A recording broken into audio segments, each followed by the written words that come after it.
اعوذ باللہ من الشیطان الرجیم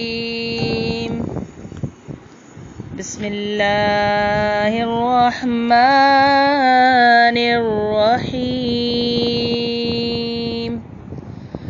السلام علیکم ویورز، راحت سعید کے چینل میں آپ سب کو خوش آمدید۔ امید کرتی ہوں سب خیریت سے ہوں گے، عافیت سے ہوں گے۔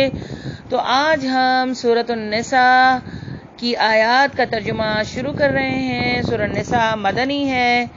آیت نمبر 1 سے اس کا ترجمہ شروع کرتے ہیں۔ اللہ تعالی ہمیں قرآن مجید کو سمجھنے کی اور اس پر عمل کرنے کی توفیق عطا فرمائے، آمین ثم آمین۔ بسم اللہ الرحمن الرحیم۔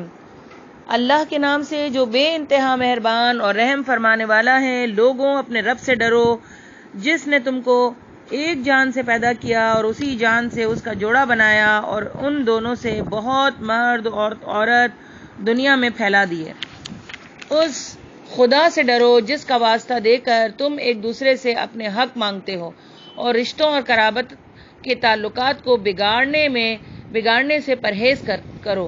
یقین جانو کہ اللہ تم پر نگرانی کر رہا ہے۔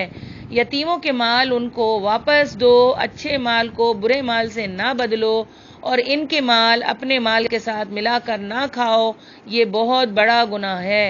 اور اگر تم کو اندیشہ ہو کہ یتیموں کے ساتھ انصاف نہ کر سکو گے تو جو عورتیں تم کو پسند آئیں ان میں سے 2-2، 3-3، 4-4 سے نکاح کر لو۔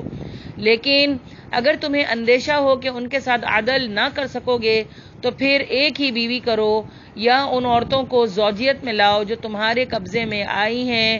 بے انصافی سے بچنے کے لیے یہ زیادہ قرین ثواب ہے۔ اور عورتوں کے مہر خوش دلی کے ساتھ فرض جانتے ہوئے ادا کرو، البتہ اگر وہ خود اپنی خوشی سے مہر کا کوئی حصہ تمہیں معاف کر دیں تو اسے مزے سے کھا سکتے ہو۔ اور اپنے وہ مال جنہیں اللہ نے تمہارے لیے قیام زندگی کا ذریعہ بنایا ہے نادان لوگوں کے حوالہ نہ کرو، البتہ انہیں کھانے اور پہننے کے لیے دو اور انہیں نیک ہدایت کرو اور یتیموں کی آزمائش کرتے رہو یہاں تک کہ وہ نکاح کے قابل عمر کو پہنچ جائیں۔ پھر اگر تم ان کے اندر اہلیت پاؤ تو ان کے مال ان کے حوالے کر دو۔ ایسا کبھی نہ کرنا کہ حد انصاف سے تجاوز کر کے اس خوف سے ان کے مال جلدی جلدی کھا جاؤ کہ وہ بڑے ہو کر اپنے حق کا مطالبہ کریں گے۔ یتیم کا جو سرپرست مالدار ہو وہ پرہیزگاری سے کام لے اور جو غریب ہو وہ معروف طریقے سے کھائے۔ پھر جب ان کے مال ان کے حوالے کرنے لگو تو لوگوں کو اس پر گواہ بنا لو اور حساب لینے کے لیے اللہ کافی ہے۔ مردوں کے لیے اس مال میں حصہ ہے جو ماں باپ اور قریبی رشتہ داروں نے چھوڑا اور عورتوں کے لیے بھی اس مال میں حصہ ہے جو ماں باپ اور قریبی رشتہ داروں نے چھوڑا ہو، خواہ تھوڑا ہو یا بہت، اور یہ حصہ اللہ کی طرف سے مقرر ہے۔ اور جب تقسیم کے موقع پر کنبے کے لوگ اور یتیم اور مسکین آئیں تو اس مال میں سے ان کو بھی کچھ دو اور ان کے ساتھ بھلے مانسوں کی سی بات کرو۔ لوگوں کو اس بات کا خیال کر کے ڈرنا چاہیے کہ اگر وہ خود اپنے پیچھے بے بس اولاد چھوڑتے تو مرتے وقت انہیں اپنے بچوں کے حق میں کیسے کچھ اندیشے لاحق ہوتے۔ پس چاہیے کہ وہ خدا کا خوف کریں اور راستے کی بات کریں۔ جو لوگ ظلم کے ساتھ یتیموں کے مال کھاتے ہیں در حقیقت وہ اپنے پیٹ آگ سے بھرتے ہیں اور وہ ضرور جہنم کی بھڑکتی ہوئی آگ میں جھونکے جائیں گے۔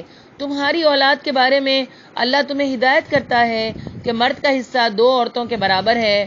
اگر میت کے وارث 2 سے زائد لڑکیاں ہوں تو انہیں ترکے کا 2/3 دیا جائے، اور اگر ایک ہی لڑکی وارث ہو تو آدھا ترکہ اس کا ہے۔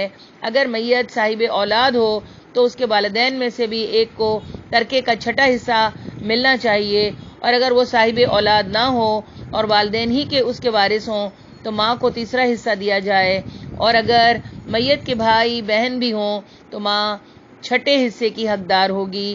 یہ سب حصے اس وقت نکالے جائیں گے جب کہ وصیت جو میت نے کی ہو پوری کر دی جائے اور قرض جو اس پر ہو ادا کر دیا جائے۔ تم نہیں جانتے کہ تمہارے ماں باپ اور تمہاری اولاد میں سے کون بلحاظ نفع تم سے قریب تر ہے۔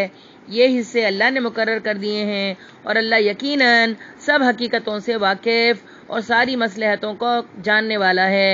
اور تمہاری بیویوں نے جو کچھ چھوڑا اس کا آدھا حصہ تمہیں ملے گا اگر وہ بے اولاد ہوں، ورنہ اولاد ہونے کی صورت میں ترکے کا 1/4 حصہ تمہارا ہے، جبکہ وصیت جو انہوں نے کی ہو پوری کر دی جائے اور قرض جو انہوں نے چھوڑا ہو ادا کر دیا جائے، اور وہ تمہارے ترکے میں سے 1/4 کی حقدار ہوں گی اگر تم بے اولاد ہو، ورنہ صاحب اولاد ہونے کی صورت میں ان کا حصہ 8واں ہوگا، بعد اس کے کہ جو وصیت تم نے کی ہو وہ پوری کر دی جائے اور جو قرض تم نے چھوڑا ہو ادا کر دیا جائے۔ اور اگر وہ مرد یا عورت جس کی میراث تقسیم طلب ہے بے اولاد بھی ہوں اور اس کے ماں باپ بھی زندہ نہ ہوں مگر اس کا ایک بھائی یا ایک بہن موجود ہو، تو بھائی اور بہن ہر ایک کو 6واں حصہ ملے گا، اور بھائی بہن ایک سے زیادہ ہوں تو کل ترکے کے 1/3 میں وہ سب شریک ہوں گے، جبکہ وصیت جو کی گئی ہو